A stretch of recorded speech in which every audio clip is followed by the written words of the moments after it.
اور یہ ہم لوگوں کو نہیں پتا تھا اور جیل انتظامیہ بالکل اس کے مطابق چل رہی تھی اور ہمیں یہ نہیں پتا تھا کہ یہ ہوا ہے. تو یہ عمران خان کو جو پتا چلا تھا انہوں نے ان کو ہٹا دیا تھا. اب یہ بھیجے جا رہے ہیں. اب ایک قید میں آئسولیشن میں جو انسان بیٹھا ہوا ہے اس نے اپنا پیغام ڈیسپریشن میں کسی کے تھرو پہنچانا ہے اور انہوں نے اس کو چیلنج بھی کیا کہ تم آئے کیسے اندر, تم بھیجے کون, تمہیں کون بھیج رہا ہے, یہ بھی انہوں نے کہا ہے. لیکن فیصل چودھری اس پہ فخر نہ کریں, فیصل چودھری اس پہ شرمندہ ہوں کہ ہم سارے باہر کھڑے ہیں اور وہ اس پہ فخر کر رہے ہیں کہ میں اندر جا سکتا ہوں. یہ عمران خان آئسولیشن میں گنے چنے لوگ وہ لے کر فیصل چودھری اندر چلا گیا, جس میں کہہ رہی ہوں گیٹ تک نہیں کوئی جا سک رہا تھا. نیاز اللہ نیازی تھے, ابو ذر نیازی تھے, گوہر تھے اور سلمان صفدر صاحب تھے. یہ تو کوئی گیٹ تک کے قریب بھی نہیں آ سک رہا تھا, ان کو پہلے ہی روک لیا گیا. ان لوگوں کو کیسے پتا تھا کہ ہم نے گیٹ تک پہنچ جانا ہے اور ہمیں اجازت مل جائے گی؟ اس کا مطلب یہ پہلے سے طے شدہ بات ہوئے گی, کیونکہ آپ کو پتا ہے اڈیالہ جانے میں اسلام آباد سے بھی کوئی 1 گھنٹہ لگ جاتا ہے. تو پہلے سے کوئی طے شدہ ہوگا ان کے ساتھ آپس میں, جو کسی اور کو نہیں پتا تھا سوائے ان 3-4 لوگوں کے, کہ یہ گیٹ تک بھی پہنچ گئے, اندر بھی چلے گئے, عمران خان سے ملاقات بھی کر دی, اور میرے خیال میں 1-2-3 لوگ ہیں جو عمران خان جانتے بھی نہیں ہوں گے. یہ عمران خان کے ساتھ آپ کا خیال ہے انصاف ہو رہا ہے؟ یہ انصاف ہو رہا ہے یا مذاق ہو رہا ہے؟ اور اگر ان کو کسی کو کوئی لحاظ ہو تو یہ اس کے اوپر فخر نہ کریں.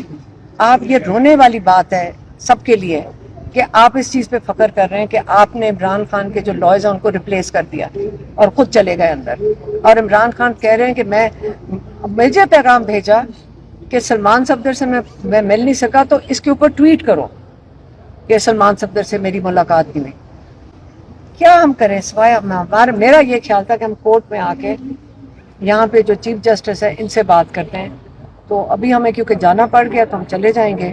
میڈم یہ بتائے گا کہ پاکستان تحریک انصاف کے جو پارلیمنٹیرینس انہوں نے عمران خان کے نام پہ ووٹ کیا, لیکن آپ جو ہیں کارکنوں کے لیے بھی ملاقاتیں کریے کہ ان کو ریلیف مل سکے. یہاں پر اپیلیں لگی ہوتی ہے تو پارلیمنٹیرینس بڑی تعداد میں نہیں آتے, ان کو بھی آنا نہیں چاہیے کہ آئیں آ کے جس کے نام پہ ووٹ. ہم نے کہہ دیا ہے کہ اس وقت ایک سب کا مشن ہونا چاہیے, وہ عمران خان ہے اور کچھ نہیں ہونا چاہیے. میرا نہیں خیال کہ کسی کی کوئی ایسی مصروفیت ہے کہ وہ اپنا وقت عمران خان کے لیے آدھا گھنٹہ نہیں نکال سکتے. اور اگلی دفعہ سارا کورٹ میں سارے MNAs ہوں گے انشاءاللہ, اور ILF کے لائز کو بھی ہونا چاہیے, کیونکہ یہ سارا پاکستان انہی کی طرف دیکھ رہا ہے کہ یہ اپنا کوئی کردار ادا کریں, ان کا کوئی رول ہے. اب ان کو اگر کوئی کنفیوژن ہے کہ ہم نے کوئی حکومت چلانی ہے یا ان کی تو حکومت نہیں, تو اپوزیشن میں بیٹھے ہیں, اور ان کے اتنا وقت تو میرے خیال میں یہ نکال ہی سکتے ہیں, MPAs بھی نکال سکتے ہیں. اور انشاءاللہ ہم امید کرتے ہیں کہ اگلی دفعہ یہ سب عمران خان کی رہائی کے لیے شامل ہوں گے. ہمارے پاس صرف 1 مہینہ ہے, اس کے بعد کورٹ بند ہو جائیں گے. ہم نہیں چاہتے, ہم چاہتے ہیں کہ عمران خان کی بیل ہو جائے, کیونکہ جب کورٹ 1 مہینے کے بعد بند ہو گئے, عمران خان ستمبر کے آخر تک اس کی کیس کوئی سنا نہیں جائے گا.